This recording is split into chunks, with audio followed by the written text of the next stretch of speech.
Welcome back to the class. एक नया chapter चलेगा आज न्यूमेरिकल में, वो है कंपनी के वित्तीय विवरण, financial statement of A company. अब इसके बारे में थोड़ा सा तुमको समझना है पहले, है ना। कंपनी के वित्तीय विवरण,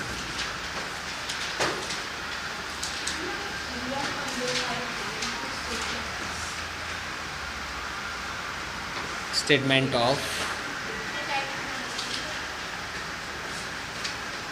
कंपनी। देखो थोड़ी सी इंफॉर्मेशन शायद मैंने तुमको पहले ही बता दी है। कंपनी जो है वो भारतीय कंपनी अधिनियम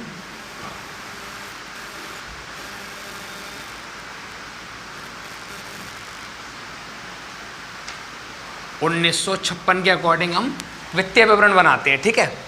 लेकिन अभी ये जो अधिनियम में हो गया चेंज, अभी कौन सा हो गया है, भारतीय कंपनी अधिनियम 2013 हो गया, जो लागू कब हुआ था, 1 अप्रैल 2014 में।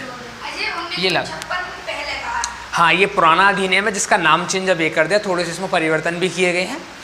अच्छा एक बात समझनी है आपको, हम जो स्टेटमेंट पढ़ रहे हैं ये स्टेटमेंट सिर्फ कंपनी पे लागू होते हैं, पार्टनरशिप पे स्टेटमेंट लागू नहीं होंगे। पार्टनरशिप में आप पहले जैसा ही बनाएंगे, ऐसे बनाते थे ना पहले।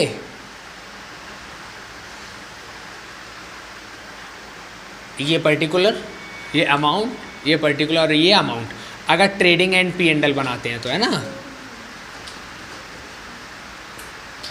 और अगर बैलेंस शीट बना रहे हैं तो बैलेंस शीट का भी ऐसा ही फॉर्मेट था, इधर लायबिलिटीज अमाउंट, असेट्स अमाउंट, ये फॉर्मेट था। ये फॉर्मेट जो है ये 1956 के अकॉर्डिंग भी है, और यही फॉर्मेट किस पे लागू होता है, पार्टनरशिप पे। जब आपने पार्टनरशिप के क्वेश्चन सॉल्व किए थे तो ऐसे बनाए होंगे वहाँ पे बैलेंस शीट। लेकिन कंपनी के लिए इस अधिनियम के अकॉर्डिंग ये फॉर्मेट थोड़ा सा चेंज कर दिया गया है। इस फॉर्मेट के अकॉर्डिंग अब क्या हो गया है, इधर ट्रेडिंग एंड P&L नहीं बनता, स्टेटमेंट ऑफ P&L बनाया जाता है इस बार। और इसको बनाने का तरीका क्या है, इसका फॉर्मेट ऐसा कर दिया है, ये फॉर्मेट है, इधर पर्टिकुलर, इधर नोट नंबर, इधर अमाउंट ऑफ करंट ईयर और इधर अमाउंट ऑफ प्रीवियस ईयर। ये फॉर्मेट हो गया है, ठीक है। इस फॉर्मेट में है क्या कि आधा जो है पार्ट, ये वाला पार्ट किसका है, इनकम का है, और आधा पार्ट एक्सपेंसेस का है। सारी इनकम को जोड़ो, सारे एक्सपेंसेस को जोड़ो, इनकम में से एक्सपेंसेस घटाओगे तो क्या बचेगा, प्रॉफिट बचेगा। वहाँ पे क्या होता था कि इधर की वैल्यू को जोड़ना है, ये इनकम है, ये एक्सपेंसेस हैं, तो इधर की वैल्यू को जोड़ के दोनों तरफ लिखा जाता है, इसको घटा के यहाँ पे एक आंसर बचता है जिसको बोलते हैं प्रॉफिट। ये पुराना फॉर्मेट था। फॉर्मेट पहले जैसा, ये करना क्या है कि इस वाले को सबसे पहले लिखना है, उसके नीचे एक्सपेंसेस को लिखना है, बस इतना अंतर किया गया है। टू एंड बाई का केस खत्म कर दिया, इधर से ऊपर नीचे लिख दिया सीधा सीधा। बात समझ पा रहे हैं वाली। ऐसी एक बैलेंस शीट बना दी है। अब बैलेंस शीट का फॉर्मेट भी ऐसे ही है। इसको ज़्यादा अच्छे से एक्सप्लेन हमने कहाँ किया था, थ्योरी वाली क्लास में। तो थ्योरी वाली क्लास आप एक बार देखें, उसके बाद आपको समझ में आ जाएगा कि ये वैल्यू है क्या। इधर रहेगा नोट नंबर, इधर रहेगा अमाउंट ऑफ करंट ईयर और इधर रहेगा अमाउंट ऑफ प्रीवियस ईयर, पुराने साल का है ना, पहले वाला। अब इसमें क्या, आधा जो पार्ट है ये वाला पार्ट है लायबिलिटीज़ का, और आधा पार्ट किसका है, असेट्स का। वहाँ पे दो पार्ट होते थे, लायबिलिटीज़ अलग, असेट्स अलग, टोटल बराबर आएगा। यहाँ भी दो पार्ट हैं, आधा पार्ट लायबिलिटीज़ का, आधा पार्ट असेट्स का है। लायबिलिटीज़ का टोटल एक तरफ, असेट्स का टोटल दूसरे तरफ। बताओ ये बात समझ में आ गई। ये बेसिक है एकदम। अब इसके क्वेश्चन कैसे करने हैं, सबसे पहले क्वेश्चन जो करेंगे हम बैलेंस शीट वाले क्वेश्चन करेंगे। ये सबसे पहले क्वेश्चन दे रखे हैं, ठीक है। मैं इसको करता हूँ रफ, उसके बाद समझो अब कैसे इसकी बैलेंस शीट बना पाएंगे। देखो अब इसकी बैलेंस शीट कैसे बना पाएंगे। मैं एक बैलेंस शीट का फॉर्मेट बनाता हूँ ना, उस फॉर्मेट से तुमको पता चल जाएगा। मिल जाएंगे बैलेंस शीट। सर पीडीएफ बना के इसको फाइनेंशियल स्टेटमेंट भी बोलते हैं ना।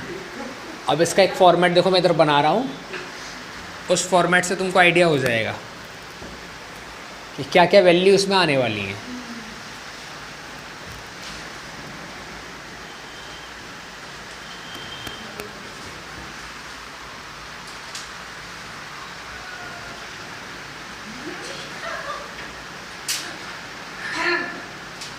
देखो ये कॉलम रहेगा पर्टिकुलर,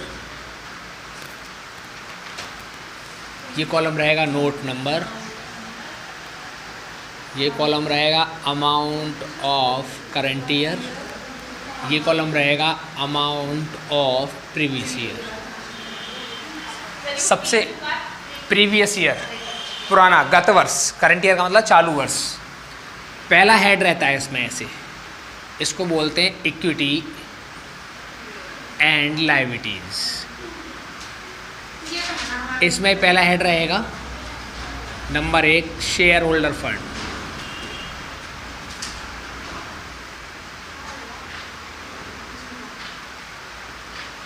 अब इसमें आती है कैपिटल। पहली कैपिटल रहेगी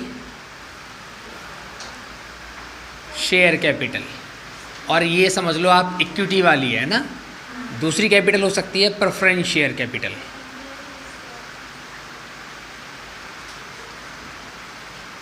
आपको बस एक बात ध्यान रखनी है कि जितना भी ऐड लेस करना है वो इस फॉर्मेट में नहीं करना, अलग से वर्किंग नोट बना के किया जाता है वो ना। यहाँ पे जितना प्लस माइनस करना है पे 1 और 2 है वर्किंग नोट बनाओ, और इधर प्लस माइनस की जो भी वैल्यू है वो इधर लिखनी है आपको अलग से। रफ कार्य में लिखते हैं ना कैलकुलेशन में, वो सारी चीज़ें अलग लिखनी होती है, इसमें नहीं लिखनी होती। इसके बाद इसमें पॉइंट रहेगा अगला रिजर्व एंड सरप्लस, और नंबर 2 मैंने इसमें वो वैल्यू लिखी है जो तुम्हारे काम की है बस, ठीक है। नंबर 2 रहेगा इसमें नॉन करेंट लायबिलिटीज़। अब नॉन करंट लायबिलिटीज़ में क्या क्या आता है, मानो एक तो डिवेंचर आएगा, कोई भी परसेंट वाला डिवेंचर।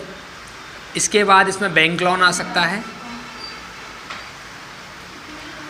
अदर लोन भी आ सकते हैं।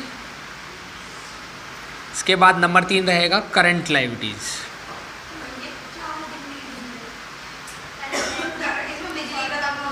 करंट लायबिलिटीज़ में पहला क्या आएगा,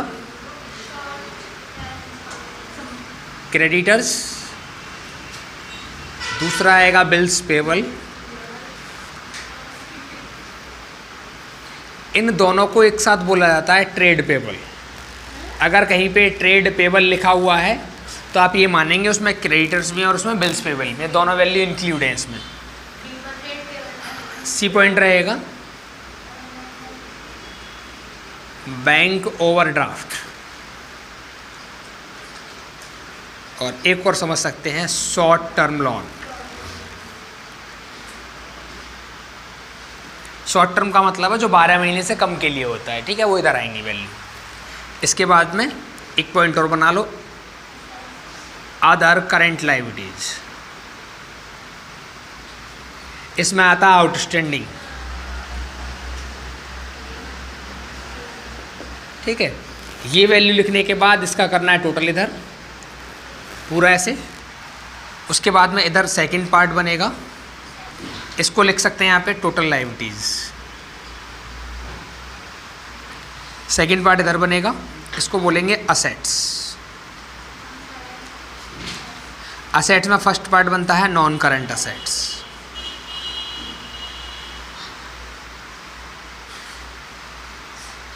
नॉन करंट असेट्स के 2 पार्ट होते हैं, मैंने लिखवाया था थ्योरी में भी। एक होता है टेंजिबल असेट्स,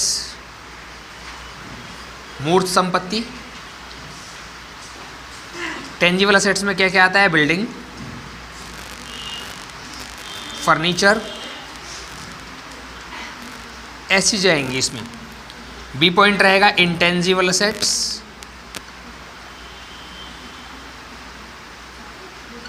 इसमें क्या क्या आएगा, जैसे गुडविल, कॉपीराइट्स, पेटेंट्स, ऐसी इसमें आएंगी। नंबर 2 रहेगा इधर करंट असेट्स। करंट असेट्स में पहला आता है डेटर्स, दूसरा आता है बिल्स रिसीवेबल,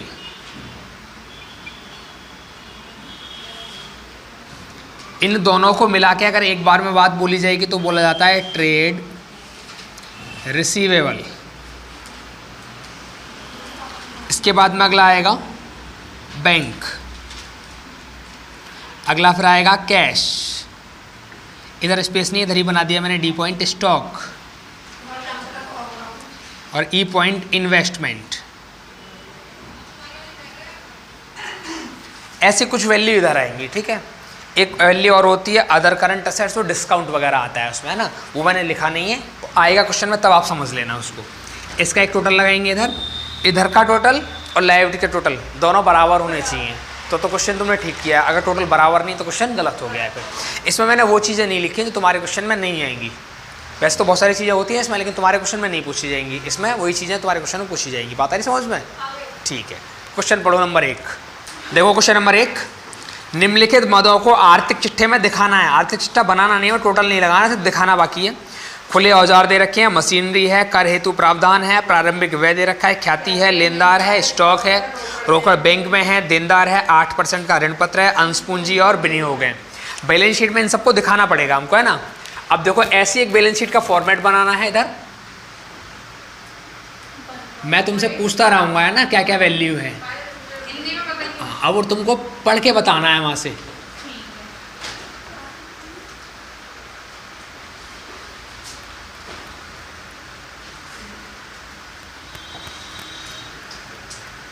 मैंने इनके ऊपर नहीं लिखा क्या हेडिंग है, सीधा लिख देता हूँ first point. Equity and liabilities. पहला आता है शेयर होल्डर फंड।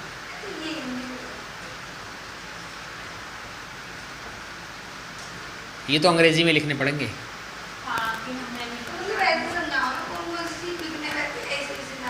ये दो हेडिंग है, बना लेनी है। शेयर कैपिटल, देखो कहीं पे अंश पूंजी दे रखी है, कितने की है, लिख दो यहाँ पे सीधा अंश पूंजी। शेयर कैपिटल 1,90,000 रुपया। क्या क्वेश्चन में कोई रिजर्व दे रखा है?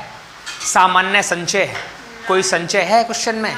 कोई लाभ हानि है क्वेश्चन में?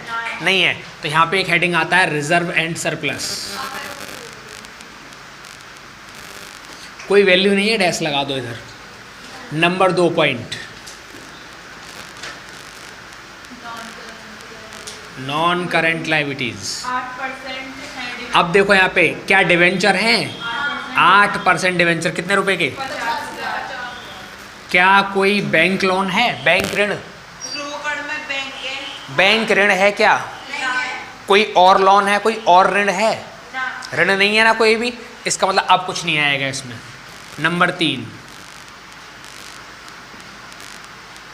Current liabilities. देखो कहीं पे लेनदार हैं क्वेश्चन में, लेनदार लिख दो यहाँ पे क्रेडिटर्स 63,000।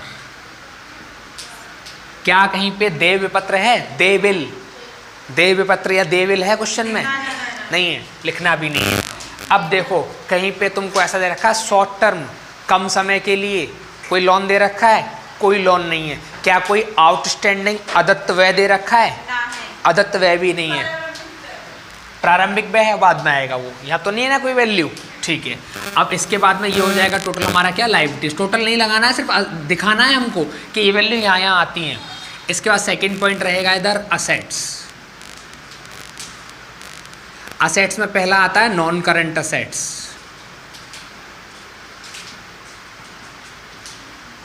और नॉन करंट असेट्स में भी फर्स्ट पॉइंट होता है टेंजेबल।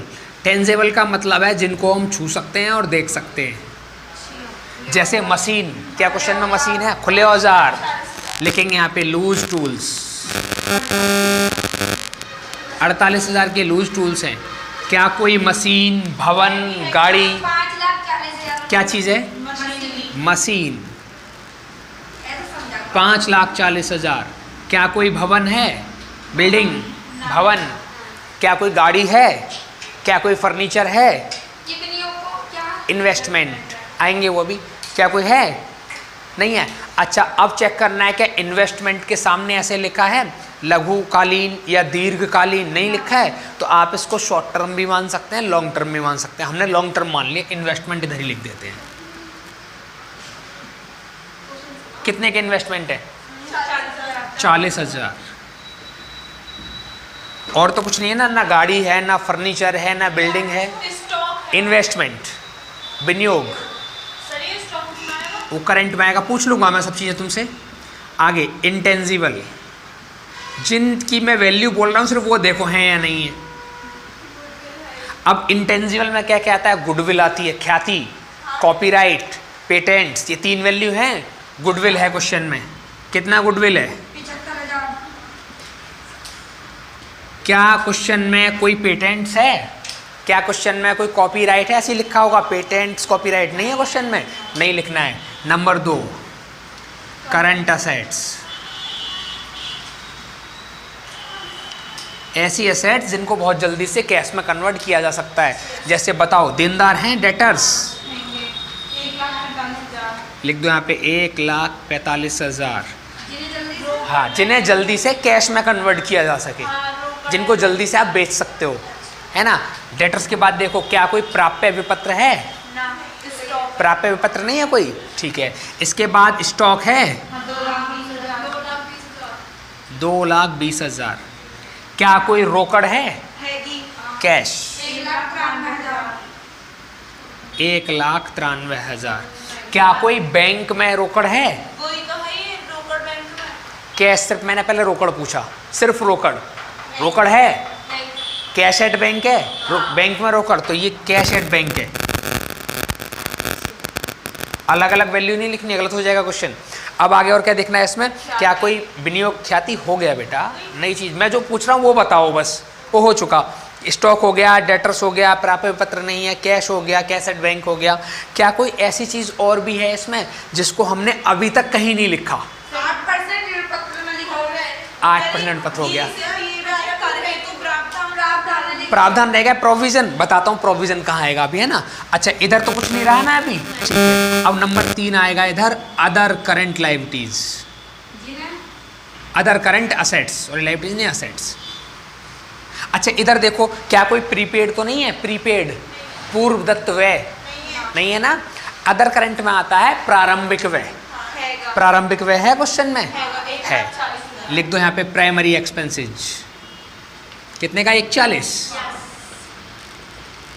अब बताओ क्वेश्चन में क्या रह गया? क्वेश्चन में रह गया कर हेतु प्रावधान, ये रह गया ना। तो जहाँ पे आप करंट लायबिलिटीज लिखते हैं ना, उसके जस्ट नीचे लिखा जाता है प्रोविजन। इसके जस्ट नीचे नंबर 4 पे लिख दो प्रोविजन। 40,000 किसके लिए है? टैक्स के लिए। कितना? 46,000। और कोई वैल्यू ऐसी है जो क्वेश्चन में नहीं लिखी हमने? सारी लिख दी ना, बस ऐसे हमको छाट के लिखनी होती है। इसका टोटल नहीं लगाना है, इसका सिर्फ क्या करना है? वैल्यू को रखना है, कौन सी वैल्यू कहाँ पे आएगी। बताओ, बात समझ में आ गई? क्लियर?